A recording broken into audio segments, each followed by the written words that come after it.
And that's why we are saying part of the controls that Kenya Bureau of Standards put to the people it authorized to do processing is that, one, they had to do bagging at the port.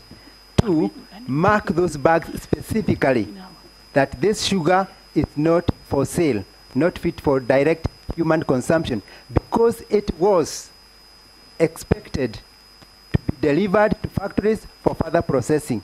Now, if it was found exposed to the public, that for us is a criminality. The other... listen, honorable members, we are making very good progress now. Which companies were allowed to import raw sugar?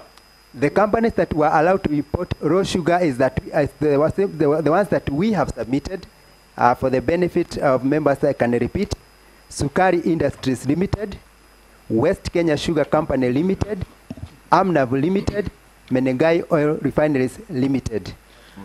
There is no other company that was allowed to import raw sugar? To the best of my knowledge, no other company. Listen. On that, Chair. Listen, members. We are making, because these are specific questions. That's a good one. So, Honorable Simba twende pole pole. We dispense off with that issue. That the only, listen, members. The only companies that were allowed to import raw sugar were 4 companies. Yes, by their submission.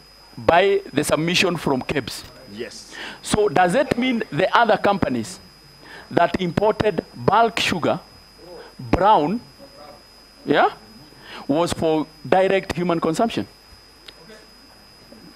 That information, Your Honorable Chair, I would tie it to what we had requested. You give us some time because based on the records that we have. Honorable members, Chairman. Honorable members, it's them, and you also have sometimes to indulge them. You know, these are, most of them are even acting. Sometimes you also to indulge them because you know there are some who are office is there, Chair. Honorable members, wait, I prosecute my case and then Florence, I'm giving you. Give me. Florence.